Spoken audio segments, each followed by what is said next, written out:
இனிமே கண்ணை மூடிட்டு கடலை எண்ணெய் வாங்கலாம். ஏன்னா மந்த்ரா கடலை எண்ணெய் இதயத்தின் தயாரிப்பு.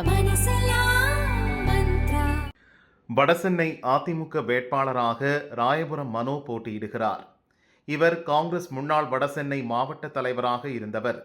2011 சட்டசபை தேர்தலில் ராயபுரம் தொகுதியில் அதிமுகவில் ஜெயக்குமார், காங்கிரஸில் மனோகர் போட்டியிட்டனர். அதில் ஜெயக்குமார் 8031 ஓட்டுகள் வித்தியாசத்தில் மனோகரை வென்றார். 2016 21,372 ஓட்டுகள் வித்தியாசத்தில் வென்றார். தோல்விக்கு பொறுப்பேற்று பதவியை ராஜினாமா செய்தார் மனோகர். கடந்த 2020 பழனிசாமி தலைமையிலான அதிமுகவில் மனோகர் இணைந்தார். தற்போது தேர்தலில் போட்டியிடுகிறார். அதிமுகவில் அமைப்பு செயலராக உள்ள ஜெயக்குமார் ராயபுரம், திருவிக நகர் தொகுதிகளின் மாவட்ட செயலாளராகவும் தேர்தல் பொறுப்பாளராகவும் உள்ளார்.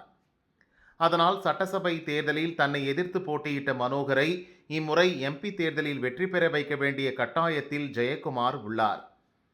அவர் முழு ஒத்துழைப்பு அளித்து தம்மை வெற்றி பெற வைப்பாரா என்ற திகிலில் மனோ ஆழ்ந்துள்ளதாக அவரது ஆதரவாளர்கள் கூறுகின்றனர்.